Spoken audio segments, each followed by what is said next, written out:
Jaya Radha Madhava Kunja Bihari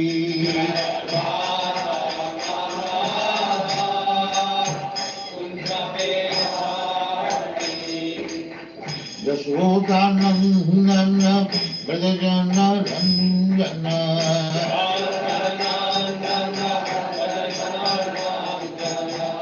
Yashodanandana Brajana Ranjana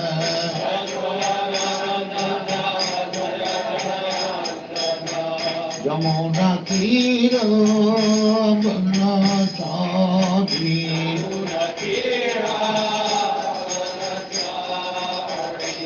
Yamuna Tira Banachari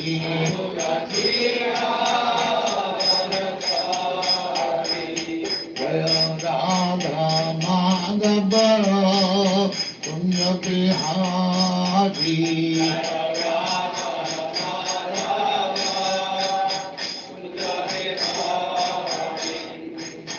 Gopijana Vallabha Girivaradhari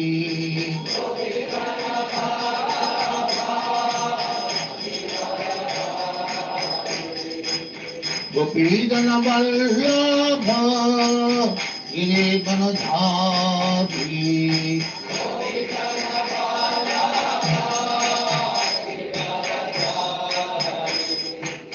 Yashodanandana Brajana Ranjana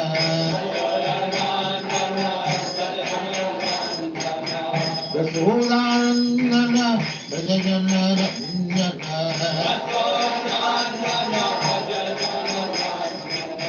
Yamuna Tiro Banachari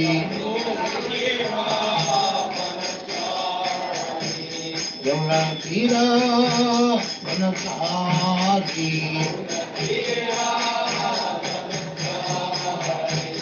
Jaya Radha Madhava Kunja Bihari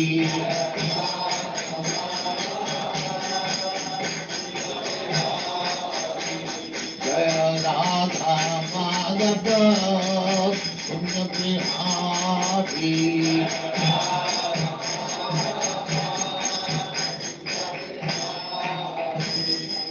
Jaya Radha Mansa Paribhraja Acharya Sattva Smada Puritam Saraswati Jaya Nanda Gori Vaishnava Ki Jaya Navacharya Shri Haridas Thakur Ki Jaya Name to the whole Sri Krishna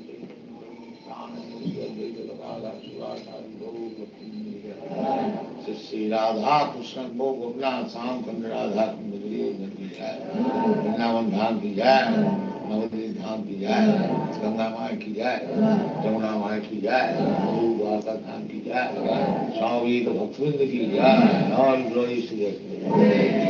All glories to that. Thank you very much.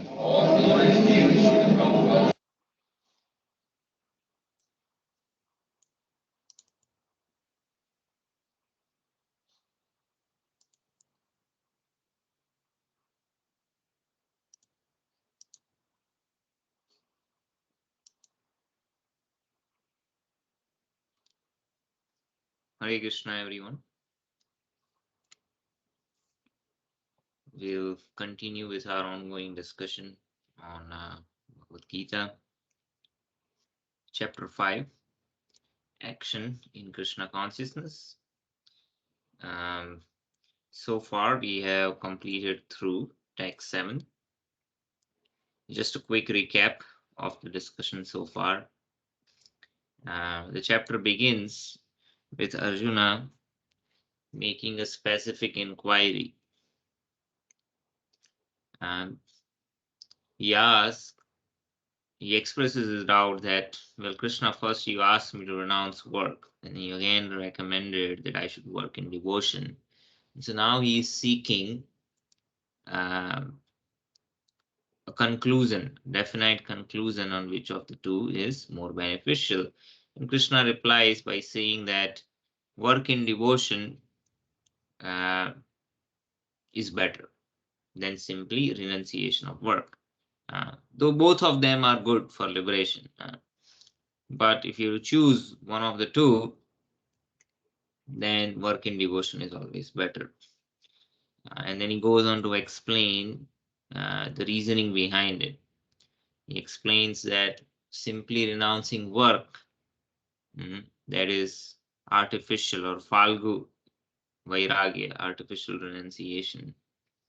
Rather, when one is engaged in work with devotion, overcoming the dualities of hate, desire, uh, is actual renunciation. Such a person can easily overcome bondage. Then he says, well, there are people who make distinction between karma yoga and sankhya yoga or jnana yoga. But those who are actually learned, they understand that one might start with one of these two, and then they'll come to the final destination. So in a way, actually, they are interrelated. Jnana yoga is finding where the root of the tree is, while karma yoga, you can compare that to watering the root of the tree. So in watering the root of the tree, one needs to first of all know where the roots are. Right. Similarly, after knowing where the roots are, one still has to water. So it's not that's the purpose of the Jnana yoga is not to be an armchair philosopher, right? Having understood the purpose of life, the means to achieve it, one has to endeavor on that path. So Jnana yoga does not work in vacuum. It is supplemented by karma yoga. So on the same theme, Krishna then further explains that the position that is reached by Jnana yoga can automatically be achieved by devotional service, because devotional service entails understanding of the spirit, soul, its relationship with Krishna, and the means to revive that relationship which has been forgotten. So therefore, those who see Jnana Yoga, analytical study, and devotional service to be on the same level, they are the ones who are seeing things as they are, right? Simply by renouncing activities, not engaging in devotional service cannot make one happy. It's neither pleasing to Krishna, neither pleasing to the soul. But one who has understood conclusive truth, thoughtful person, engaged in devotional service can achieve the Supreme Lord without any delay.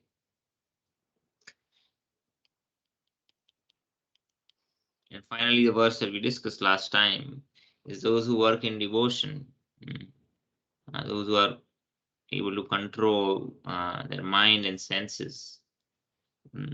Such individuals, they are dear to everyone, and everyone is dear to them. It works both ways, right? So we talked about the example of Narada Muni, how he didn't make distinction. He treated everyone equally with spiritual vision, and thus he was welcomed by demigods and demons alike, the suras and asuras. He always trusted him. So pure devotees are like that. Similarly, 6 Goswamis of Vrindavan, Dhira, Dhira, Jana, Priyo. So those who are Dhiras as well as those who are Adhiras, both categories of people, they like the Goswamis. Goswamis are dear to both of them. So we'll continue our discussion with verse number 8 and 9. It's a very interesting verse. It gives an insights into how a self-realized person acts and behaves. Okay, it's like computer's frozen, not responding. Let me see what's going on. Might have shut down some windows.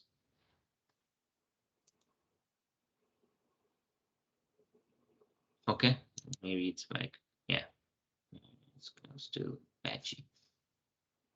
Let me close some more windows.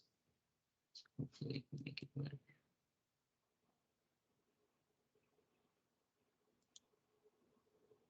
see if this is any- Okay.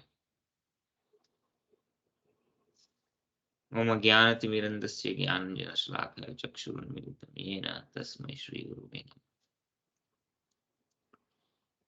नैव किञ्चित् करोमीति युक्तो मन्येत तत्त्ववित् पश्यन् शृण्वन् स्पृशन् जिघ्रन् अश्नन् गच्छन् स्वपन् स्वशन् प्रलपन् विसृजन् गृह्णन् उन्मिषन् निमिषन्नपि इन्द्रियाणीन्द्रियार्थेषु वर्तन्त इति धारयन्. Translation and purport by His Divine Grace, Srila A.C. Bhaktivedanta Swami, Srila Prabhupada. A person in divine consciousness, although engaged in seeing, hearing, touching, smelling, eating, moving about, sleeping, and breathing, always knows within himself that he actually does nothing at all. Because while speaking, evacuating, receiving, or opening or closing his eyes, he always knows that only the material senses are engaged with their objects and that he is aloof from that. Purport by His Divine Grace, Srila A.C. Bhaktivedanta Swami Srila Prabhupada ki jai.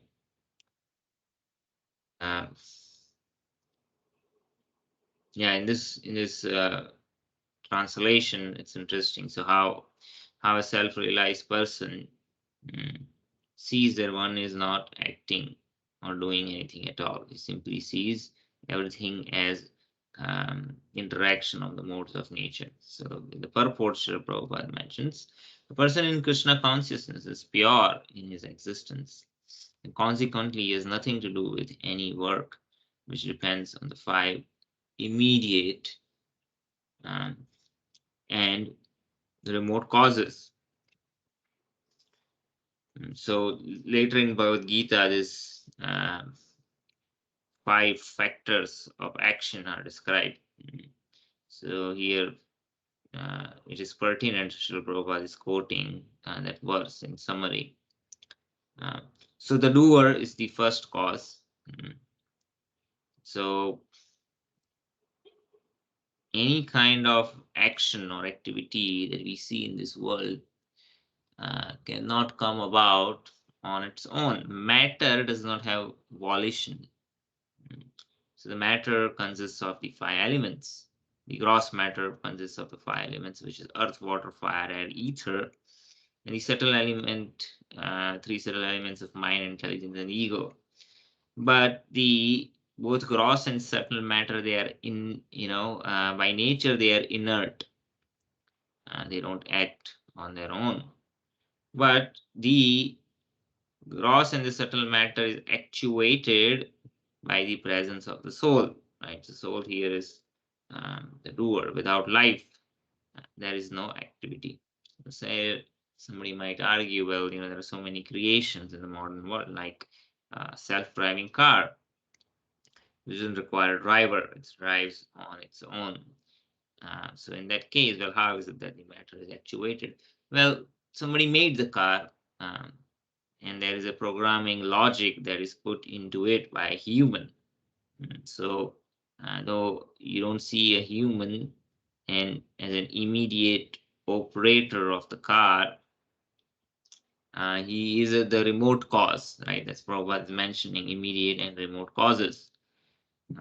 So similarly, in this world, also we see so many arrangements in the nature, the weather systems, how everything at the tune of the clock is working very nicely. The seasons change as the time of the year changes, and we don't see a person or a personality behind those changes as an immediate cause. Just like one might not see the engineer who programmed an autonomous car, but definitely the autonomous car did not come about on its own.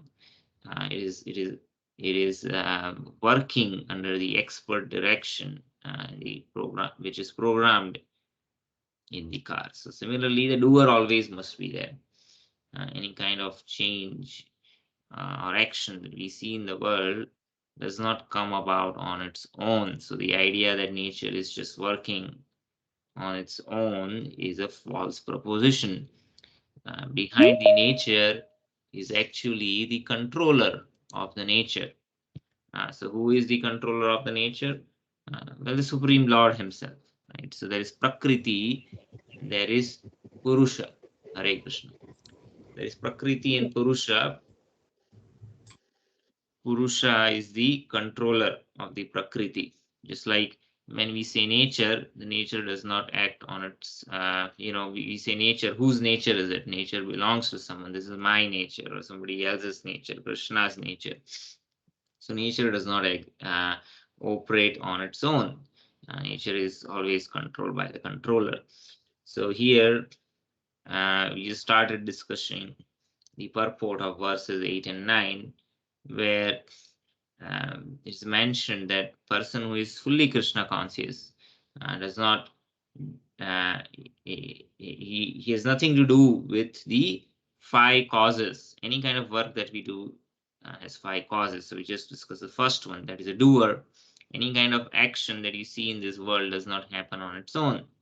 That action is any change or action that you see, there must be a doer behind it. So we saw the example of an autonomous car. It appears that it's operating on its own, but actually on closer inspection, we find that, well, it is programmed by someone. It is made by someone. It did not come out of vacuum. So someone is not directly driving an autonomous car, but somebody programmed it to work in that fashion. So the doer must be there. The matter has no volition. Matter does not change or grow or act on its own. Next is the work itself, right? Here the work actually refers to attempts. So before we talk about attempts, the doer we talked about, let's talk about the situation. Situation meaning the place, circumstances, the body, right? The materials that you need to act. So, if you want to grow a particular kind of crop, a certain weather is more suitable, a certain kind of land is more suitable. Like you cannot go to Antarctica and try to do farming there. It's the situation or the place is not suitable for that. So any work that we do, the success is directly correlated to the location or the situation that is considered. Like anything, for even for businesses, businesses, they want to go and open their business where the conditions or the situations are favorable, where the government taxation is not heavy, there are not much bureaucracy, red tape in opening and getting licenses. There are no heavy import-export duties, right? Tariffs. Similarly, maybe the land is available at a much reduced cost, water, other labor resources. So all these factors are very important for a business to succeed. So situation is another factor.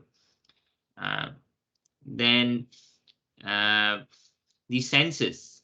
So senses or instruments. So just like for a body to function, if somebody is handicapped, then that person's ability to act or function is obviously limited. Suppose you want to play physical sports, basketball, right? So if somebody is tall and is very agile, that individual is naturally more suited to succeed in playing basketball. Similarly, different kind of work, depending on whether it's more mental activity or physical labor, certain kind of bodies are more suitable if someone is more intelligent versus if it is a very job that requires use of intelligence. So senses are important, and similarly senses also means instruments or tools that we use because they are extended senses. My eyes have a limited range, but by using a microscope or a telescope or binoculars, depending on what I'm trying to see, that extends the capability of my eyes to see. So those tools or instruments could be your extended instruments. Different kind of machineries to move things around are extensions of our arms and limbs. So the instruments um, are extended senses. So those are another factor. Sometimes people, they use other people as instruments. They work for a particular cause. So that is another factor. And then the endeavor, which is, how much uh, effort one is putting, how frequently one is trying, whether one is giving up or not giving up. So the frequency and the intensity of the effort is also a cause. And finally, fortune. So the time, um, appropriate time for doing things, and then time is also an agent which brings about, you know, uh, good fortune or bad fortune based on our past karmic activities. So the accrued results of our past karma are manifested in due course of time, an appropriate time. It's not that we get the reactions immediately. There could be a delay sometimes, could be days, months, years, lifetimes, many lifetimes, right? So it has to wait for an appropriate time. So these are all the different causes which are related to the outcome or the success of a work. But here Srila Prabhupada is mentioning that someone who is fully self-realized, uh, he has nothing to do with he has nothing to do with any work which depends on the five immediate causes. Why is that so? Well, let's see. Well, this is because he's engaged in the loving transcendental service of Krishna. So this is someone who is not still practicing devotee. This is an advanced state where somebody has achieved perfection. In for such individuals, Lord personally takes charge of that individual, because Lord is known as Rishikesha, or the master of senses. Is a master of senses of the soul who is surrendered, and Krishna personally takes charge of that individual, and as a consequence, that individual has nothing to do with the five immediate and the remote causes, which are definitely applicable to the conditioned soul. So although he appears to be acting with his body and senses, he is always conscious of his actual position, which is spiritual engagement, right? So what is the difference? Well, the difference is in the conditioned soul, the senses, the material senses of the conditioned soul, they are engaged with their sense objects. The nose is automatically drawn towards the sense object of smell. The tongue is drawn to the sense object of taste. Um, uh, then the eyes are drawn to the sense object of sight, things that we can see and perceive. And then skin is drawn to the sense object of touch, and finally the ears are drawn to the sound. So everyone, the conditioned living entities, they are go dasa. Go means senses, and dasa means servant. So they are impelled by the sense objects, as opposed to the Goswamis, who are controller of the senses, because they have taken shelter of Rishikesh, the supreme controller of the senses. So Swami means master. The Goswamis, they have spiritual potency because they are fully surrendered to Krishna. So they are also apparently, you can see their senses might appear, their senses are also interacting with sense objects. But they are not vishayi, they are not enjoyers. They are engaging with the sense objects to utilize those sense objects in the service of Krishna. So it depends on who is in charge. Just like the charioteer who is driving a chariot and controlling the horses. If he's an expert charioteer, then he can control the senses, and he is in full control, as opposed to a novice who is not able to control the horses. it might appear, from a distance. If you closely observe, you can see, well, who is a novice and who is an expert. But out cursory look, they might see both are driving. But in one case, the person is fully in the control of the horse. In the other case, the horses are going. Hopefully, they are going on the right path. Of course, they won't whimsically go over the cliff. Sometimes, who knows, that might happen. But it might appear, well, that the other person who is driving is in control, but it might not be the case. So that is the state of the conditioned living entity who has no control over one's senses. So in material consciousness, the senses are engaged in sense gratification, but in Krishna consciousness, senses are engaged in the satisfaction of Krishna's senses. So there is a difference. In the first case, one is trying to satisfy one's own senses. In the case of a devotee, is engaged in satisfying Krishna's senses. Therefore, Krishna conscious person is always free, even though he appears to be engaged in the affair of the senses. Activities such as seeing, hearing, are actions of the senses meant for receiving knowledge, whereas moving, speaking, and evacuating are actions for senses meant for work. So here Srila Prabhupada is classifying all the activities which are mentioned into two categories, right? So if you see what was mentioned here, speaking, evacuating, receiving, right? This is activities of working senses or karmendriya. And then other things like closing eyes or hearing, or those are activities of knowledge acquiring senses, which is jnanendriya. So what is the difference? Well, there are 5 knowledge acquiring senses known as jnanendriya. What are those? We just mentioned earlier. I'll just repeat it. The nose, by which we can get the knowledge about the smell of a particular object. So it's a knowledge acquiring sense. Similarly, by tongue, we can find out, or we can get the knowledge about the taste of an object. There are 6 kinds of tastes, right? So you have sweet, you have sour, then there is spicy, pungent, then there is salty, right? Bitter, and then astringent, right? So there are 6 kinds of tastes. And by tongue, we can get the knowledge about the taste of an object. By our eyes, we can get the knowledge about the shape, the size, the color of an object, the form, right?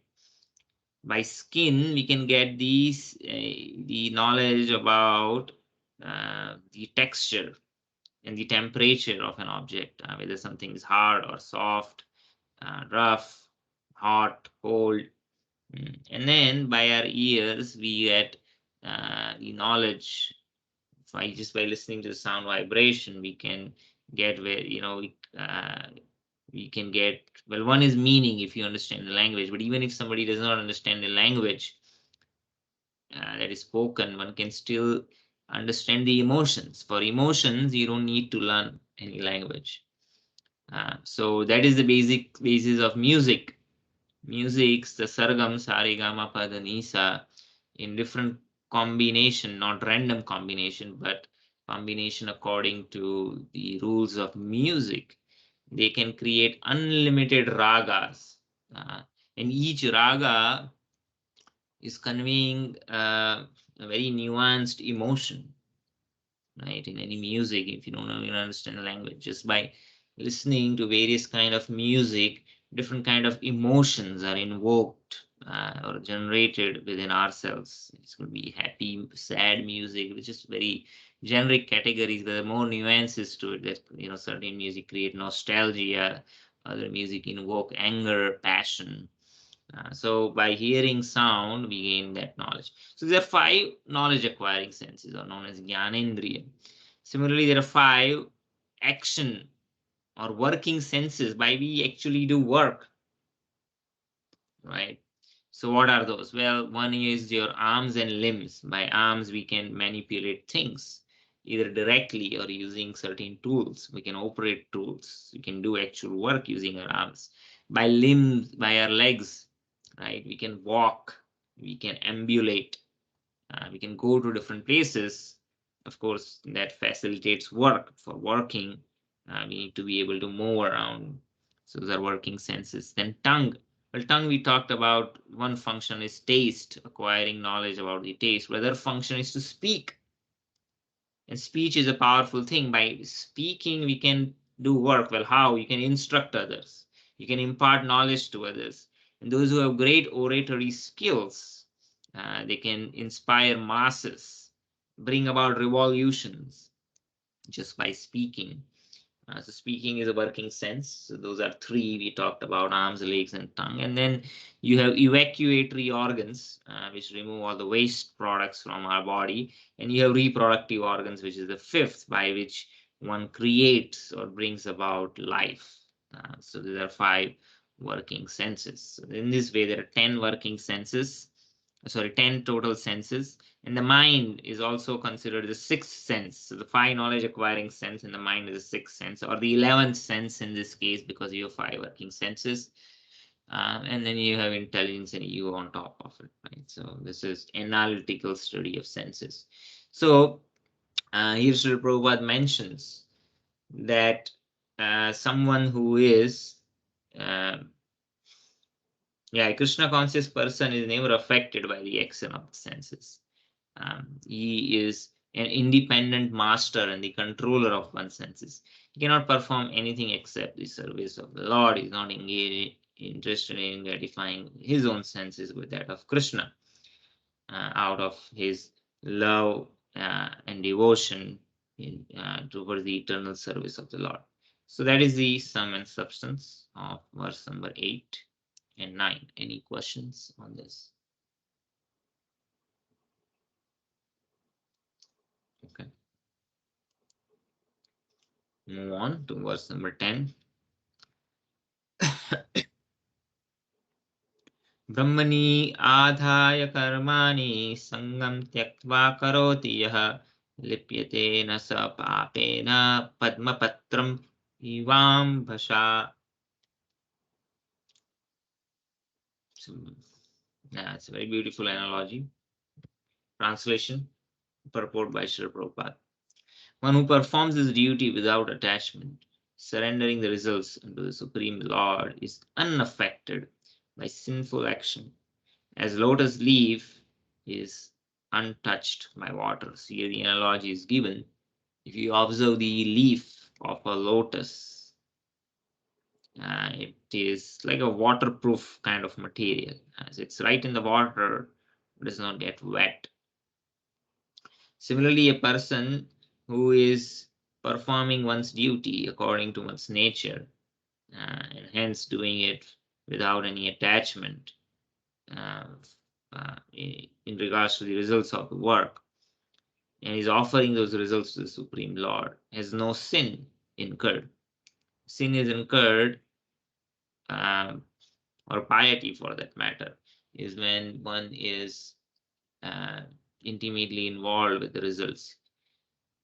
But when one is acting according to one's nature, is impelled by one's nature. So the motivation is not the results of the work, but one is acting because one is forced to act according to that nature, which is how the Varna system was based.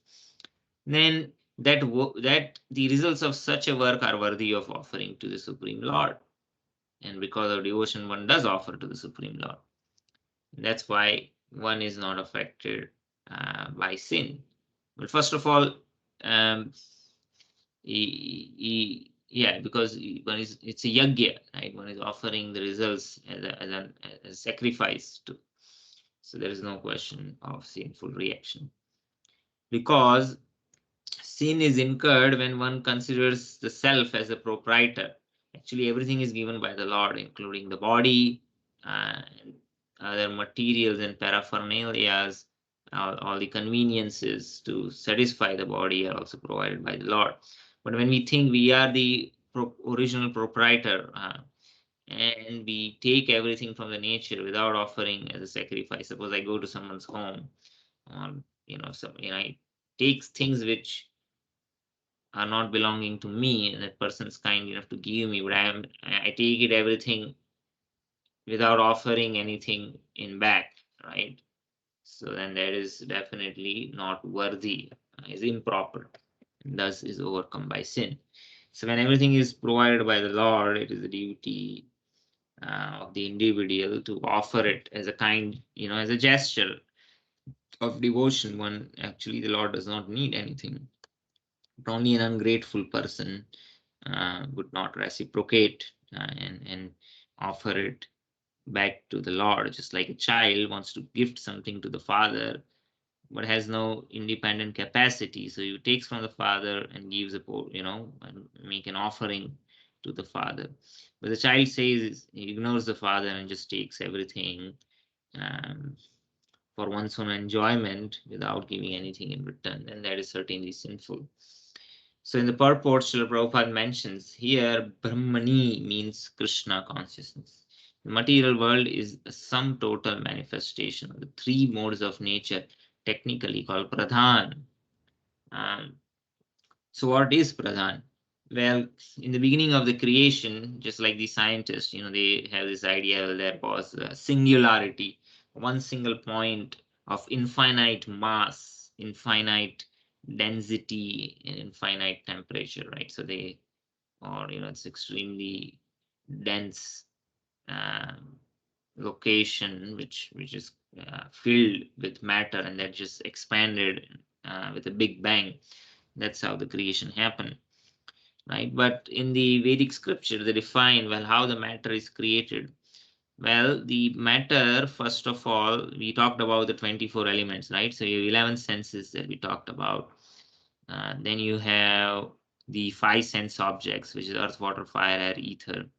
And then you have mind, intelligence, and ego, right? So all of this combined together create 24 basic elements of creation.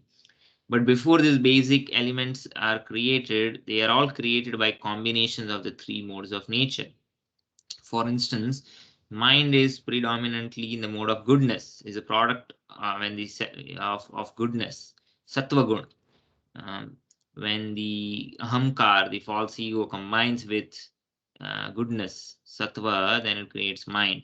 False ego in combination with intelligence, false ego in combination with passion, rajas, creates intelligence. And the false ego in combination with ignorance, tamas, creates chitta or contaminated consciousness.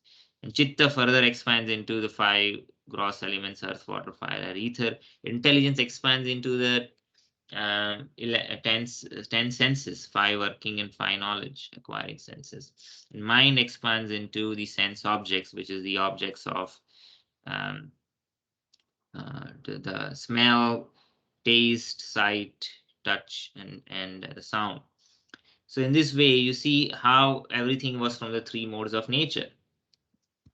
But these 3 modes of nature, so all these 24 elements, when they are fully manifested, that is called Mahat Tattva. But when they are unmanifest, that means they are kind of mixed into each other. They are not differentiated. In that undifferentiated state, they are called Prakriti.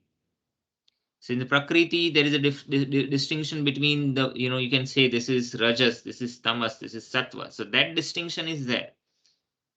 But that distinction might not have fully manifested into the 24 elements. When it does manifest into those 24 elements, it's called Mahat Tattva. But there is a subtle state. There is something subtler than Prakriti, which is Pradhan.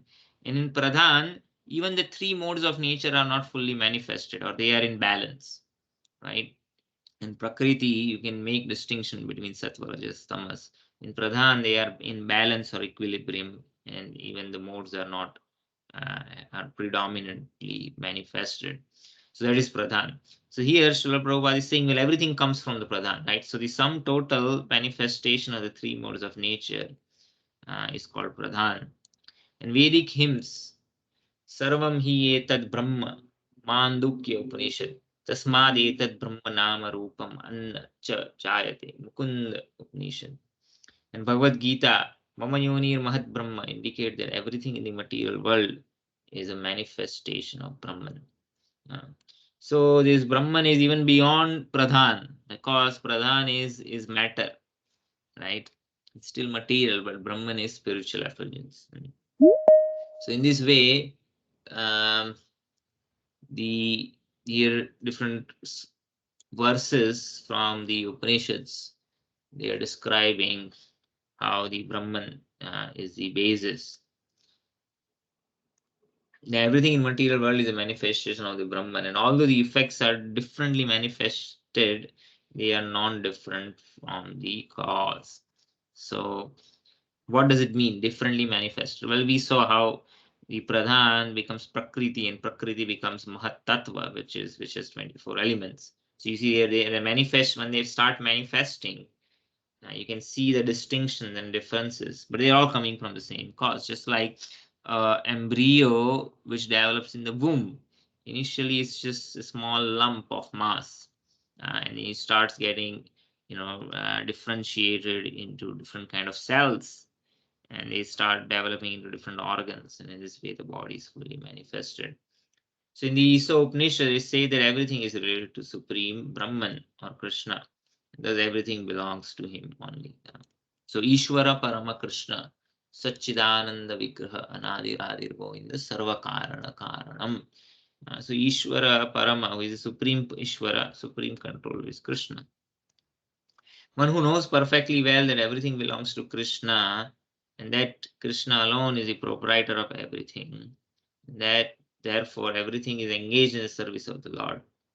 Naturally, he has nothing to do with the results of his activities, whether virtuous or sin, whether it's pious activity apparently or sinful. When one is not the proprietor, then there is no reaction. Just like if I'm working for my company, well, it's not, I'm not the owner. So company makes profit, more profit, sometimes makes more loss. It does not directly impact me. I mean, I am a salaried employee, then I just get my salary, right? So I'm not the proprietor. So yeah, so Krishna is the proprietor of everything, and when one is engaged in the service of the Lord, but is not taking any proprietorship, and so one is not implicated in the reactions, just like an employee is not implicated into the profits and the loss of the employer. Even one's material body being a gift of the Lord for carrying out a particular type of action can be engaged in Krishna consciousness, right? So uh, yeah, this body also does not belong to us. It's provided by the Lord. And the only proper use of this body is in the service of Krishna. It is then beyond contamination by sinful reactions, exactly as a lotus leaf, though remaining in the water, is not wet. The Lord also says in Gita 3:30, Mai sarvani karmani sanyasya. Resign all works unto me. He basically offers the results of the work, one's work, as an offering to Krishna. The conclusion is that a person without Krishna consciousness acts according to the concept of the material body and senses, but a person in Krishna consciousness acts according to the knowledge that the body is the property of Krishna and should therefore be engaged in the service of Krishna. So the difference is that of consciousness. Any questions on verse number 10? Okay. Verse number 11. कायेन मनसा बुद्ध्या केवलैरिन्द्रियैरपि योगिनः कर्म कुर्वन्ति सङ्गं त्यक्त्वात्मशुद्धये. Translation: the yogis abandoning attachment, act with body, mind, intelligence, and even with the senses, only for the purpose of purification. So there's a different kind of yogi. He is not restraining one's body, mind, intelligence, and senses from activity. Rather, he is engaging all these things. But what is he abandoning? He's not abandoning the activities of this 5 layers of covering of the body, body, mind, intelligence, and senses. He's not abandoning the activities of these organs or the senses. Rather, he's abandoning the attachment. while being actively engaged for the purpose of purification. So kayena is the body, manasa, mind, buddhya, intelligence. Kevalai, so those are purified by yoga. Yoga means service of Krishna. Linking, yoga means linking. But one gives up attachment, tyaktva, giving up attachment, sangam. For what purpose? Suddhaya, to achieve purification. The purport Srila Prabhupada mentions. When one acts in Krishna consciousness for the satisfaction of the senses of Krishna, any action, whether of the body, mind, intelligence, or even senses, is purified of material contamination. So there might, because the gross and the subtle senses, they are made up of the modes of nature. There might be inherent contamination, but that contamination is really a contamination when one is thinks them as a proprietor, as something that is separate from Krishna. Right? As soon as we think we are a proprietor, that means we are taking Krishna out of the equation, and then that's why it becomes material. But when you see it in relation to Krishna, then it's not material, because ultimately Krishna is the original source. So there are no material reactions resulting from the activities of a Krishna conscious person. Therefore, purified activities, which are called sadachar, can be easily performed by acting in Krishna consciousness. Interesting.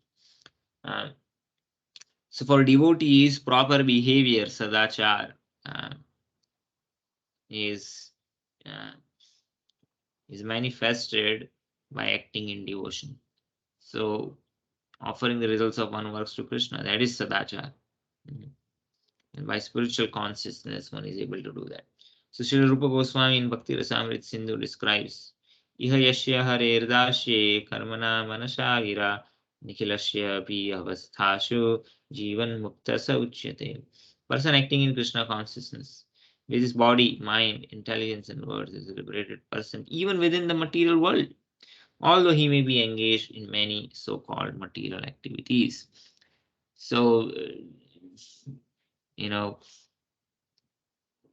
the jnani is, they have this idea, liberation means you have to get out of this material world, not be subjected to birth, old age, disease, and death. Well, that is one understanding of liberation. But for a devotee, because the devotee is not trying to escape the negative, but one is interested in active service of the Lord, will use whatever ingredients or opportunities are available for service. And so a devotee sees with equal vision both the material and the spiritual world, in the sense that wherever he is always interested in serving the Lord.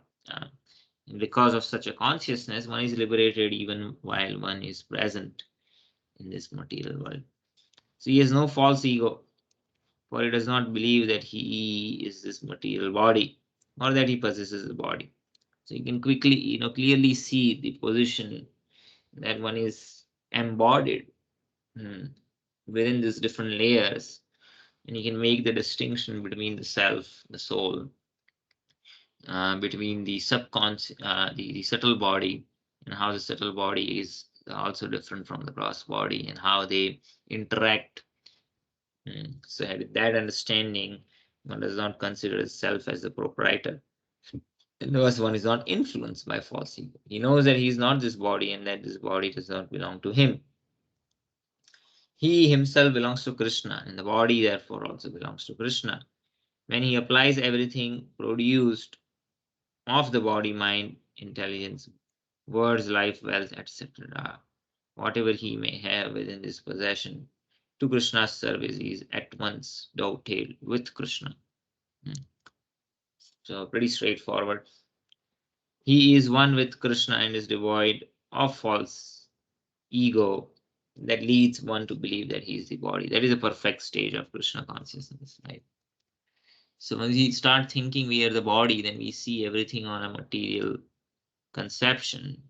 We see things according to different material designations in terms of caste, gender, race, nationality, right?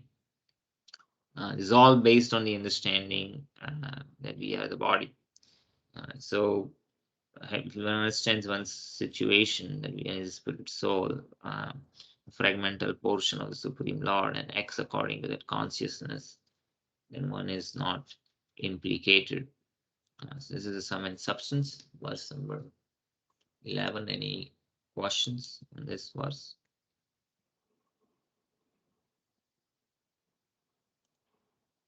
Okay. Verse number 12. Yukta karma phalam tyaktva santimapnoti naistikim ayukta kamakarena phale sakto nibadyate. Translation: the steadily devoted soul attains unadulterated peace because he offers the results of all activities to me. Whereas a person who is not in union with the divine, who is greedy for fruits of his labor, becomes entangled. Similar idea.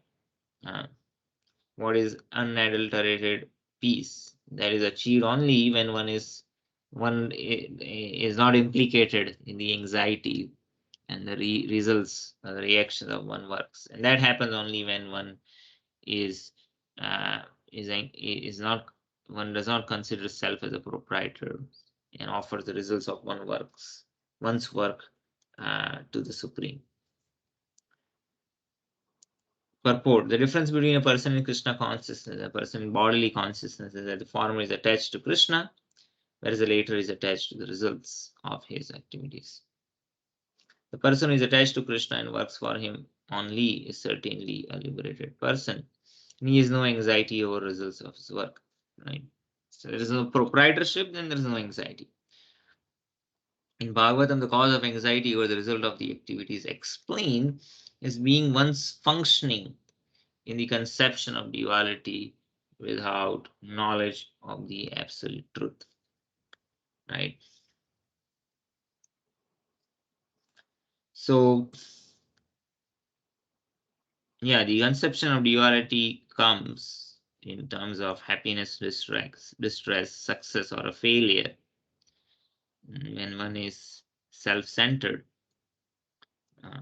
So this Prahlad Maharaj also says that the soul is actually very happy in its natural situation and there's no distress. But as soon as one starts to think or make an endeavor to achieve something, the anxiety begins. How will I get it? What if I don't get it? I got it, now there's a chance I might lose it. So the anxiety comes as soon as one is desiring. But when one is self-satisfied, there is no anxiety. There are many examples of this, many jokes also, right? There's one particular joke which I can recall is once the husband was not able to sleep in the night. It's full of anxiety.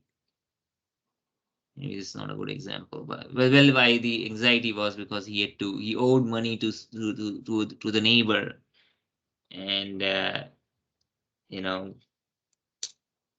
he was worried that he's not able to pay it, and the wife find out what's causing him to be anxious. And so when she finds out, what she does is, well, she walks over to the neighbor and tells him, what, maybe we're not going to pay you back, right?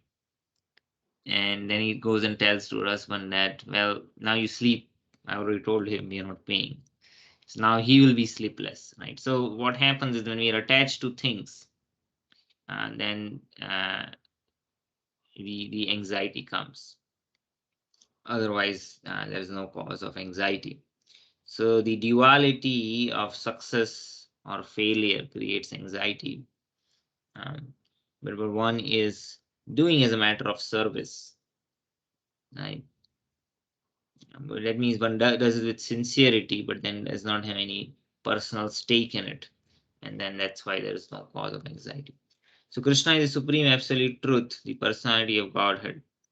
In Krishna consciousness, there is no duality. All that exists is a product of Krishna's energy, and Krishna is all good. Right? So Krishna is all good, so there is no question of material goodness or material bad. Everything is transcendently good in the plane of the absolute. Therefore, activities in Krishna consciousness are on the absolute plane. They are transcendental and they have no material effect. One is therefore filled with peace in Krishna consciousness, but one who is entangled in profit calculation for sense gratification cannot have peace, right? Just like that joke, the first the first individual was thinking, oh, I won't be able to repay my debt. And that means my name would be tainted, no one will give me that in future. I might have to hear so many things from that person, so it's full of anxiety, right? Because now that individual is calculating its personal profit. But as soon as the message was conveyed that, well, we are not going to pay, right? Of course, it's not an ideal moral behavior, but the point is that once it is settled, then it's not going to happen, right? So then now there is no anxiety in the sense that, well, what would someone say, or whatever's going to happen has already happened, right? You crossed that bridge now, but the other person is full of anxiety because there is no peace, because like, oh, I gave my money to this individual, he's not going to pay me back, so now it's going to be my personal loss. So see, the calculation of personal profit and loss is a source of anxiety.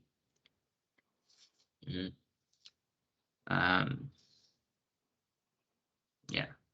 So this is a secret of Krishna consciousness. Realization that there is no existence beside Krishna is a platform of peace and fearlessness. Questions, comments on verse number 12? I just have one question. Yeah. So, when we say that, you do all the activities and then you're not attached to the fruits of the activity or the results of the activity, and then just now you give an example of anxiety. Uh, uh, so, what happens? I mean, let's say we don't think about the profit and loss, and then what we do at work, and then whether it is converting into a result or not. We have given our 100%, but when it is about our family, like maybe some of the family member is not well, and then you go into thought process that what is next, and then you try to do maybe whatever is best possible, and then at some point of time also, I mean, it has happened with me also, that you go into such a stage that like you are not able to sleep, and you can't sleep for a long time. I mean, that time we cannot think like this, that I mean, we are doing a lot of efforts for them to recover, and that nothing is fruitful. So you are always thinking about the fruits, or maybe the Yeah. result, that person may get better, and then same thing applies to anywhere. I mean, like parents, we are talking about parents, so they are always worried that my son now, maybe I won't be here in next 10-15 years, and then what he will do, I have no idea, because he's either not settled in his life, and then that could be one of the reason that they get into the a high blood pressure and other things. uh, I mean, this is a situation, different situation, that where you cannot, you can't be away from the worry or the situation, and still, I mean, definitely you are not going to enjoy the fruits. Like for the kids, if they are doing well, maybe they might be at a different location, or we might not be there after a few years or few decades, but you just think about them, because they are part of you in Yeah, somehow. these are good So questions.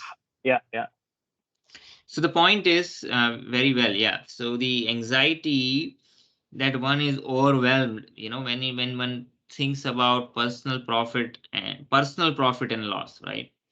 Uh, The profit calculation, here is for sense gratification. You see, here Prabhupada is saying one who is entangled in profit calculation for sense gratification cannot have peace. So see, sense gratification means personal sense gratification. So as long as one is anxious about personal sense gratification, that profit and loss is not good. But as an employer, you still have to worry about profit and loss of the employer, right? And that is expected and it is desired, and one should do it.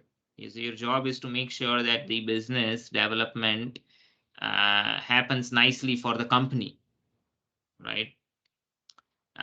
That one should do, but you're not doing it for your personal profit. Just like your salary is not going to change much, right? Whether this company going to make profit or not, but you still expected that you come up with the best plan for the company to make profit. Now, indirectly, it affects you, not directly. I mean, you might not get that profit directly, but indirectly, you are affected, because if the company is bankrupted, then you don't even have a job, right? So there is an indirect interest, right? So similarly, when we serve Krishna, the idea is that we are not doing for our direct personal enjoyment, uh, but we are doing it for satisfaction of Krishna. And for that, we have to be anxious. And when Krishna is satisfied, we are satisfied. So our interest is indirect. It's not for our direct interest. And we are doing it primarily for service of Krishna. And then secondarily, we are automatically taken care of. And for serving Krishna, we have to be anxious. So if you say, well, I'm not going to be full of anxiety. So there is some anxiety is there. Then the question is, well, what is the difference between anxiety in service to Krishna as opposed to anxiety for one's personal profit or loss? Well, the difference is that anxiety is also an expression of devotion, that I care about Krishna so much, that that shows my sincerity. But that won't kill you. That's a healthy anxiety. Well, what is the difference between healthy and unhealthy anxiety? So the unhealthy anxiety is the anxiety where we are in the anxiety that comes from the calculation of personal profit and loss. The good anxiety is anxiety that is not for personal profit and loss, but for the service of others, primarily Krishna or others who we see in relationship to Krishna, right? So here's an example. Just like a student is preparing for examination, right? And if he's completely carefree, then the student won't study, right? And will fail. So that is not desired. But a healthy anxiety is helpful, where it says, it's my exams coming up, I have to study. My parents have, are putting their time, energy, money. If I have good education, then, I could have a stable career. I could, have some steady life and be situated nicely and serve Krishna, right? So that healthy anxiety is good. What is unhealthy anxiety is when you see everything independently of the absolute truth. Oh, you think, oh, this exam is end in all. If I cannot afford to fail, because if I fail, then my life will be ruined. Now one is thinking negatively, right? And when he's so stressed out, this is one and only chance. I don't have any other second chance. This is all in all, right? So you're not seeing that higher cause, and that unhealthy anxiety lead people to depression, stress. Some people commit suicide, right? So that unhealthy anxiety is not good, because when unhealthy anxiety comes when one thinks this is all in all. If this exam I fail, it's over. There's nothing beyond it, right? So one is so engrossed there's so much attachment to this particular outcome. It's such a high stakes. So, but it is self-created, right? So many people who are not educated, and they are millionaires and billionaires, and that's not the end of their life. So similarly, a conditioned living entity, because one is in a bodily consciousness, when one thinks everything all in all, right? This is my I am this body. When the body dies, everything's finished. There are people who are extension of my body, my family members. You're so much materially attached, then one is not able to handle all this ups and downs of the life. But when one sees my family members are actually also spirit souls, just like I am an expansion of Krishna, they are also expansion of Krishna. And in not expansion of Krishna, sorry, it's not the right term. We are part and parcels of Krishna, and my family members are also part and parcels of Krishna. And I am a limited person. I'm not unlimited. And so I have a limited service Krishna is given to take care of my family. So with that consciousness, when we want to serve them and when we are anxious, so that is a healthy anxiety to have. That anxiety won't kill you. It won't lead you to depression, because you understand that because we are all part and parcel of Krishna, and it's a temporary surgeon in which we are put together. There will be ups and downs. I'm going to do my best. I won't be negligent. I'll serve them. And when in that consciousness, one does, as long as one is in grihastha ashram, their children are grown up, uh, and they're able to maintain themselves, and they have a job, and and then we retire and we take up spiritual life. And because we see them in relationship to Krishna, there is no direct proprietorship. So when it was our time as a grihastha, we served them, and now we are easily able to develop detachment, in the sense that okay, now the person is self-sufficient, but he needs some guidance or something, I'll help them. But you're not so much actively engrossed what's going to happen to him. Is he progressing in his career? Is he taking good care of his children? Right? What will happen to my grandchildren? So that is an unhealthy anxiety. uh, right? That is stopping you have only limited ability to influence that. You did what you could earlier. You can still help them, but it's not to that same extent. And now your priorities are different. Then you able to cultivate detachment. So the anxiety, there was a period of healthy anxiety, because the understanding was proper. It's not leading to unhealthy anxiety. uh, Now as a child, you have duties towards your parent that will continue on towards your as you grow, because they, as they experience old age and need help. And one definitely, the debt to the parents cannot be repaid. um, and so one is definitely grateful towards them.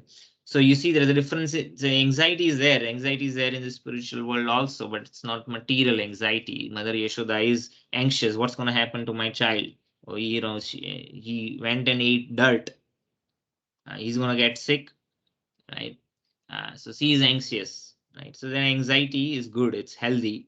So there's a difference between healthy and unhealthy anxiety. So we don't have to be carefree or careless. Rather, yeah, careless. We should not be careless. We should be anxious about serving our family, but it's a healthy anxiety. But you have to see them in relationship to Krishna. Uh, then it's not material, and then one is also not overcome by such anxiety, right? Does it help answer the question?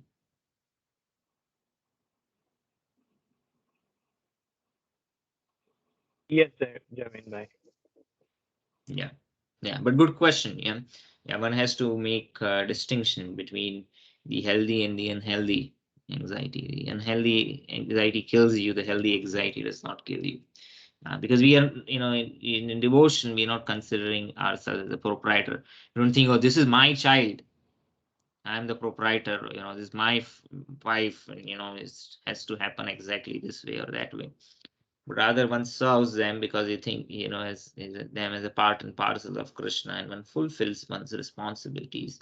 But one is detached, just like the lotus flower, while being in the water, uh, uh, is in association with the water, but is not affected by the moisture. So similarly, we should be anxious, but that anxiety should not kill us. And that can only happen when we see things as they are. Okay.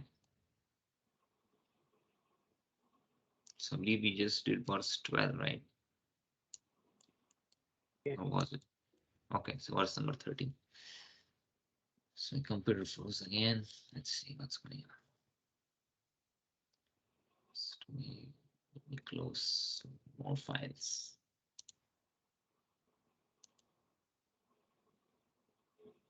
Okay, let's see if it responds. Yes, okay, it's back.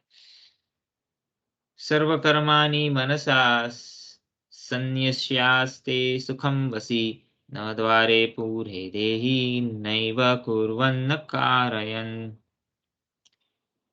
Translation: when the embodied living being controls his nature and mentally renounces all actions, he resides happily in the city of 9 gates, neither working nor causing work to be done. Interesting.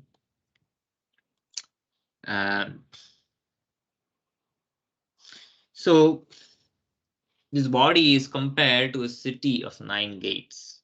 So, especially in the ancient times, the city were walled city.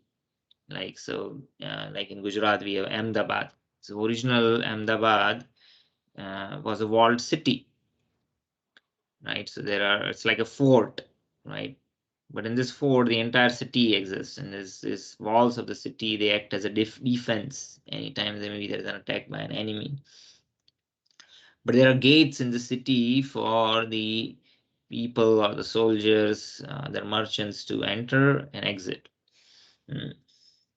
So his body is also like a fortress in which the soul is residing.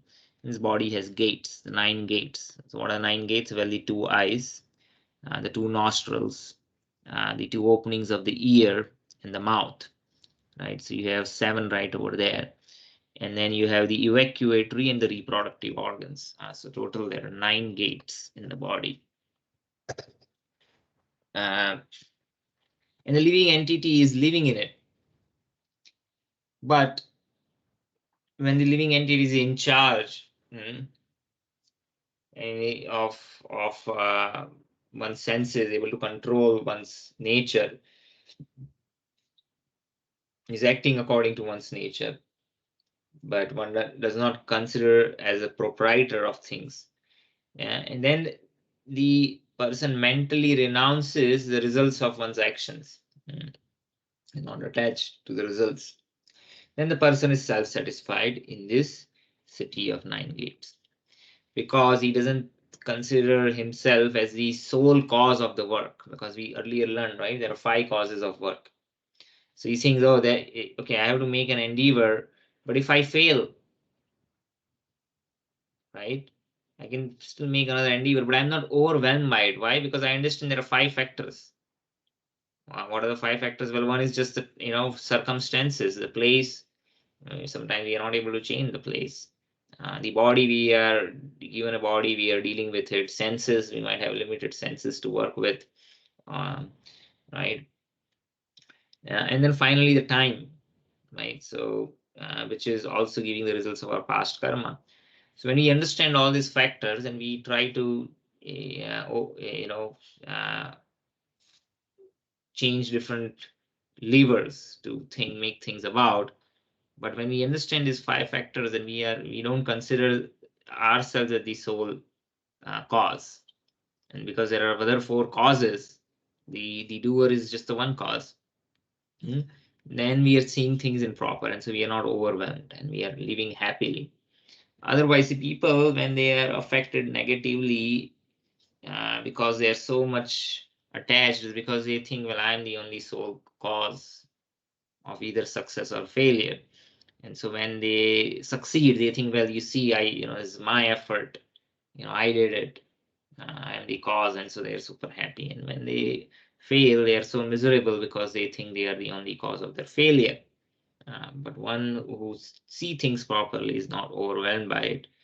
And because one see things improper, when in the sense that one understands that what are the 5 factors, and he sees all these 5 factors are also different manifestations of Krishna's energy.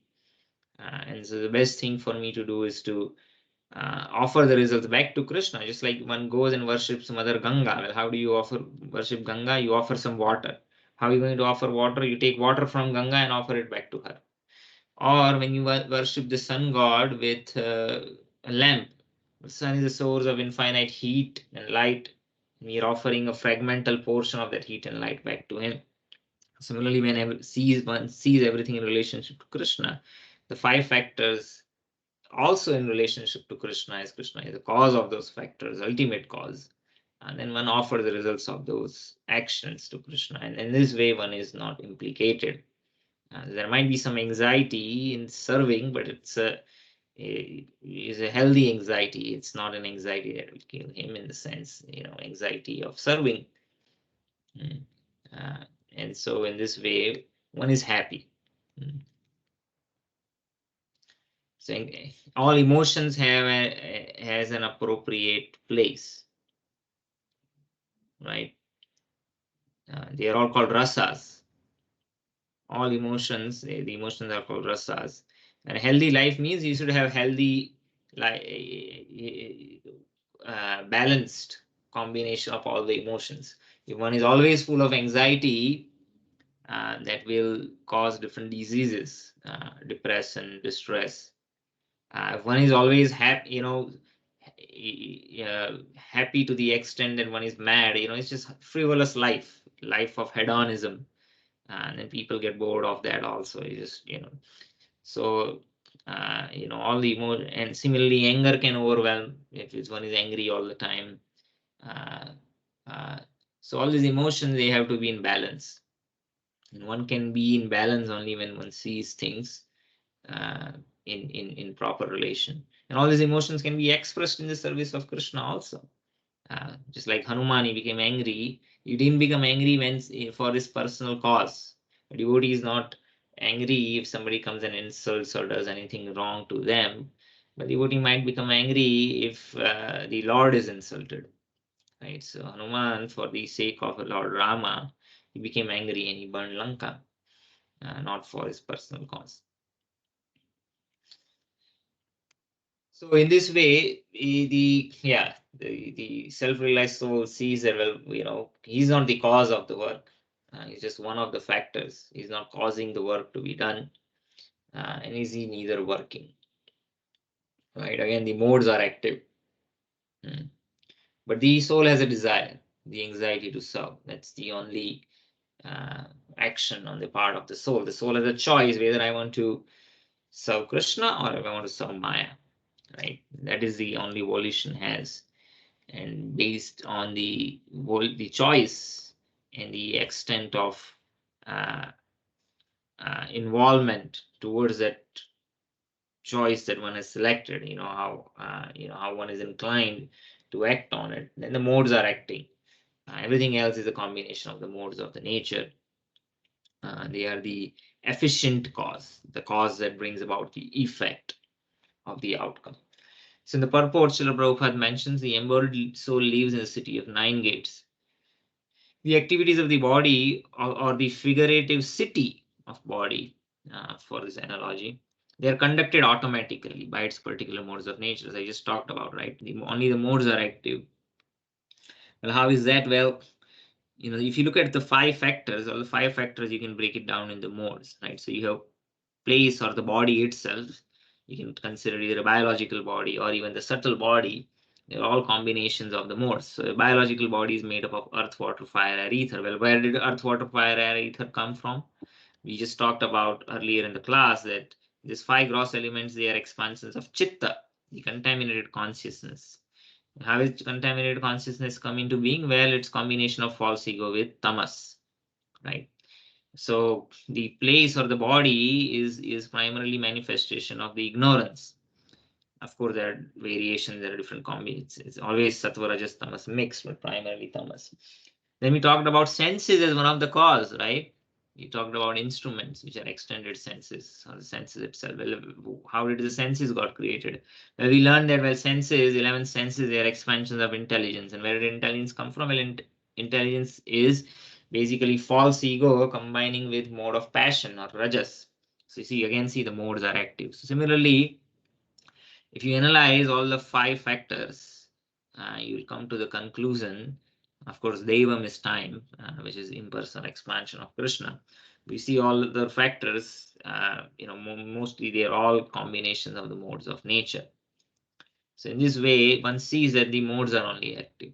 So the soul, although subjecting himself to the conditions of the body, can be beyond those conditions if he so desires. So one sees things in proper context, then one is not implicated.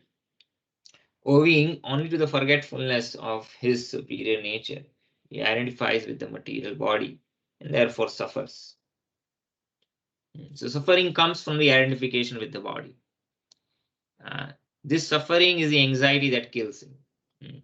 When one does not identify with the material body, rather sees his material body in relationship with Krishna, and the self in relationship with Krishna, the family members in relationship with the Krishna, there might be anxiety in serving them, but that anxiety in serving is not the cause of suffering. One does not suffer, one does not become miserable by that anxiety. Just like here's the example. Another example is, suppose somebody is made to work as a slave, right? And then one is deprived of good nutrition, good sleep, right? And one is forced to act, work beyond one's capacity to the extent it's going to harm the body. So that's definitely detrimental. That's exploitation beyond, definitely a severe exploitation. But if you go to the gym, right? You have a sedentary life, and so you want to keep yourself healthy. Go to run to the treadmill. You might have an instructor at the gym, and he might push you to do more. He says, "Okay, here, lift this heavy weight, run up and down the stairs 15 times." And you're panting, and you're exhausted, and you feel like, "Oh, I cannot do this anymore." And your coach is pushing you. He knows how much to push, to what extent. But by doing that, you're burning your carbs, your cholesterol is in control. And what it feel like, this is just too much. But that's not killing you. Rather, that physical hard labor is going to keep your body healthy. Similarly, anxiety in serving Krishna, or directly, or anxiety when we serve our family members, when we see them in relationship to Krishna, because their understanding is proper and our emotions and intentions are properly situated, though there is anxiety, that anxiety won't kill you. It's a healthy anxiety, like a person working in the gym, which you might be a little strenuous, but it's good for the body, right? So that is the difference. So by Krishna consciousness, he can revive his real position and thus come out of his embodiment. Therefore, when one takes to Krishna consciousness, one at once becomes completely aloof from the bodily activities. Aloof in the sense, it is not that one becomes careless, but it becomes carefree, right? I don't know if I talked in the class earlier, there are two terms, careless and carefree. Carefree means I'm still sincerely doing my duties, obligations, but I'm not overwhelmed by the successes and failure. I'm worried. There's a healthy anxiety about success or failure, and I want to succeed, not for my own self, but because it's for the Supreme Personality of Godhead whom I am serving, for His satisfaction. There's anxiety, right? So that is being carefree. Okay, I'll try my best, and if it doesn't happen, that's Lord's will, right? So why we say, oh, that's Lord's will. We tried our best, we didn't succeed, there is Lord's will, because the fifth factor is Devam, the time factor, right? Time which gives the results of our prarabdha karma, the karmic reactions which are about to come. So then we are not affected by it, right? But when we are too much involved, right, then we are affected by it, right? So that's not healthy. So that is carefree. Now that doesn't mean we become careless. Careless means I don't care. I don't care whether I succeed or I fail. That carelessness is not good. But what we have to do is we have to become carefree, right? That means we'll try our best. I'm anxious. There's some anxiety that I want to succeed. But if, so I'm going to give my best. But if I, don't succeed, it's all right, because I know there's not, I myself is only one factor. There are 5 factors in place, and I'm not the controller of the 5 factors. That is carefreeness. So you have to become carefree, not careless.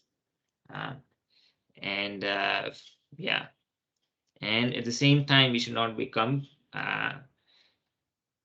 too attached. If we see things properly, then we won't be overwhelmed.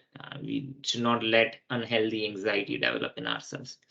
In such a controlled life, in which his deliberations are changed, he lives happily within the city of 9 gates. So what does this mean? His deliberations has changed. Earlier, the deliberations were personal sense enjoyment. Now the deliberations are not personal enjoyment, but rather the enjoyment of the king of that city of 9 gates. We're doing it for the owner. The ultimate owner is not the self who is residing, rather the Supreme Personality of Godhead. So similarly, there's another verse in Svetasvatara Upanishad, which has similar idea. Naudvare pure dehi hamso lelayate vahi vashi sarvasya lokasya sthavarasya charasya cha. Supreme Personality of Godhead, who is living within the body of the living entity, is the controller of all living entities of the universe. You see, who is the master of the body of 9 gates? Not the soul. The conditioned soul thinks I am the master. I am the king of this city of 9 gates. And that misconception is the source of all unhealthy anxiety. But one who sees things properly says, no, I am not the master. The Supreme Personality of Godhead, as a Paramatma who is residing and is the controller of all the living entities of the universe, he is also residing in this city of 9 gates as Paramatma. He is the controller. So then one is not implicated. The body consists of the 9 gates, the 2 eyes, the 2 nostrils, the 2 ears, 1 mouth, the anus, and the genitals. The living entity in his conditioned stage identifies himself with the body, but when he identifies himself with the Lord within himself, he becomes just as free as the Lord, even while in the body, because the Lord is carefree. So Lord is not personally, implicated or involved in the activities of the living entity. The example that is given is that on a tree, there are 2 birds. One bird is enjoying the fruits of the tree. The other bird is simply watching. Similarly, Paramatma is residing in the body, is simply watching the activities, but is not personally involved and is not affected by the personal successes or the failures of the soul. He's always desiring that the soul who is looking outwards turns his attention back towards him. So he gives him intelligence based on his desires and willingness to surrender to the extent he wants to surrender. So he is the source of all memory, intelligence, remembrance, but he's not personally implicated. So the living entity in his conditioned stage identifies himself with the body, but when he identifies himself with the Lord within himself, the Paramatma, he just becomes free as the Lord, right? So if this, when the soul thinks, oh, I'm not this body, well, then I'm of the same nature as Paramatma, who is also residing in the body, and by association, active association with the Supreme Lord, one becomes conscious of one's own spiritual nature, and as becomes and when by becoming conscious of one's spiritual nature, one acquires or revives that nature which is forgotten, and then one becomes as free as the Lord. Just like the Lord is carefree, we also become carefree, and thus we are situated in bliss. Therefore, a Krishna conscious person is free from both outer and inner activities of the material body. So outer activity means physical activities. The inner activities is things on the mental plane, thinking, willing, acting, being attached or unattached to the results of the action. So in both gross and subtle conception, one is not implicated. So that's the end of verse number 13. It's also about time we can conclude the class. Any final questions or comments? We can take them.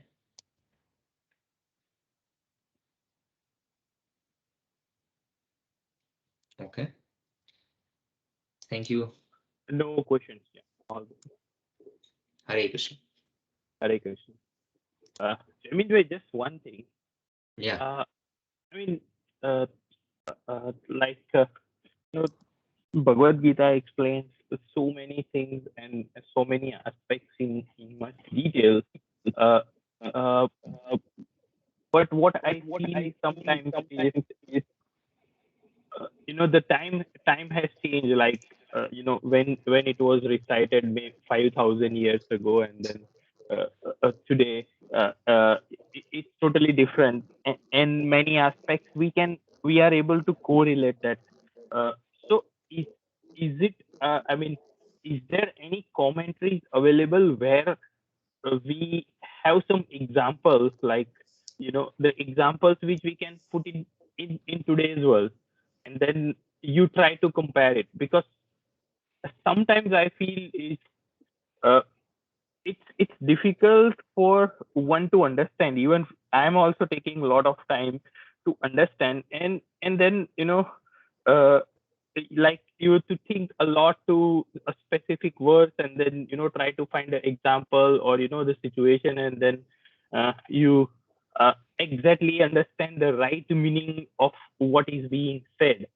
So and in current world, I think, I mean, definitely there are some scholars and all, like at your side also, but then for a common person who wants uh, to make it very, I mean, for them, if we want to make it clear, then like maybe every 20 years the things are changing. Maybe before like 2000 or 2001, we are not talking about like the way world is today.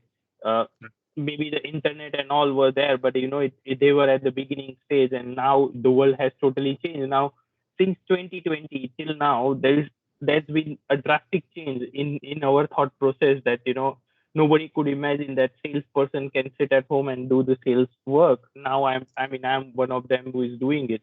So things are changing. And like I read at some other places also, like maybe in the autobiography of Mahatma Gandhi also, that said that he also mentioned that the religion, I mean, basically our Sanatan Dharma and all is not like all other religions.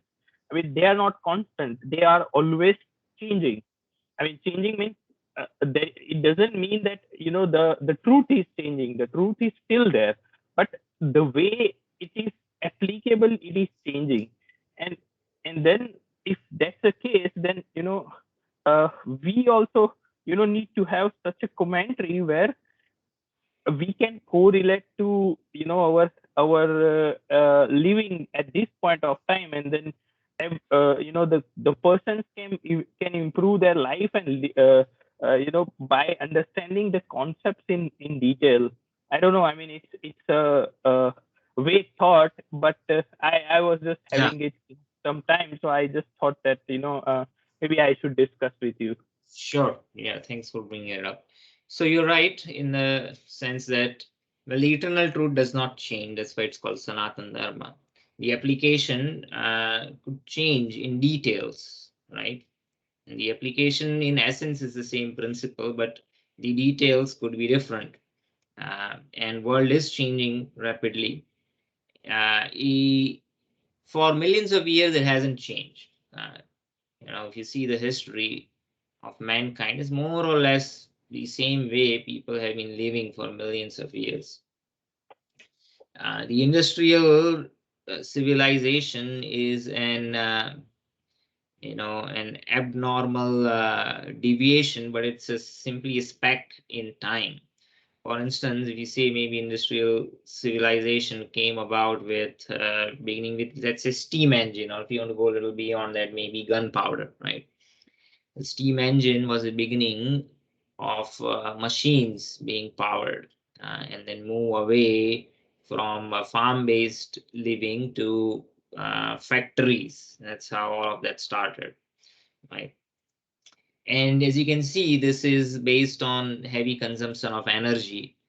That has its own limitations. Now we are at a point where either we consume remaining fossil fuels and bring about ecological disasters, or if we stop consuming fossil fuels and bring about uh, uh, destruction of the economy, in the sense that you would go back to the old way of living, which might not be a bad idea. So in this way, this also phase will pass away, right? So the abnormalities that have been created, they say 200 years, and what's 200, 300 years compared to the eternity of time is nothing. But in general, yes, there is beyond that also, there is Satya, Treta, Dwapar, Kali. And the more or less the applications of this knowledge, the way of living is more or less the same. Now there's a degradation in morality through all this ages, especially Kali Yuga is the highest degradation of morality, even without automation of machines. I mean, that's definitely a factor. So how do you apply? Yes, the application is obviously possible in every age, and there are acharyas who do appear time and again to make it relevant to the people of that particular age. Now, Bhagavad Gita, or any knowledge for that matter, is generally meant to be learned in association with people who know it, know how to apply. And discussions like this are very helpful in clearing different doubts and in understanding how this could be applied in the present world. Definitely, there are people who know how to do it, are doing it, and they can teach. Having said that, yes, there could always be more commentaries written. So basically, what the devotees are discussing, we can put it into writing and then can publish newer commentaries. Like Srila Prabhupada, when he presented this commentary almost 50 years ago, he wanted to, he appeared, is primarily pranam mantra. He says he wants to diminish or clarify the misconception that most people have, is that, well, God does not have a form or personality. So the pranam mantra for Prabhupada specifically says nirvishesha sunyavadi paschatya deshatarine. So the people who have idea that the absolute truth is nihilistic, it's void. So he wanted to give the idea that, well, Krishna is a person, and so that theme constantly appears in Bhagavad Gita, where he's saying, well, absolute truth, Brahman, the absolute truth is a person. It's not simply an impersonal void. We are related to him, and our duty is to serve. And so that's what he establishes in this commentary. And then, of course, at the time, as you said, internet was not there in the 50s. How do you apply that in the present context? How people live and work, that is a matter of detail. And those who have understood this knowledge, they can help you understand. But having said that, yes, there could be more commentaries written where specific examples which are more relevant to the present age that could be provided. For instance, I talked about the autonomous self-driving car. There was no autonomous self-driving car. I mean, still not fully deployed yet, but there's some proof of concept or pilot work that's happening. So yeah, there are opportunities to write more commentaries. I know there are people who are writing. Again, each of them is focusing on different aspect they want to highlight. One of the things Srila Prabhupada mentioned towards the end of his life, that he's worried about how people, they are living artificial life in the cities, and he saw that this is not sustainable in the long run, and also it's not very ideal for spirit life, and he wanted to establish or re-establish the traditional way of living, especially engaging them according to their nature, according to the varnas. That's a huge project. There are thoughtful devotees who are thinking about it, how to re-establish that. So yeah, there could be more commentaries could be written. I know there are people working on it. So yeah, in every age, because some people might need explicit clarification. Of course, we can discuss this verbally, like we are doing right now. It's also good to put in a form of a book. But yeah, those are all valid points. Thank you, Jamin. Yeah. Okay. Hare Krishna. Hare Krishna.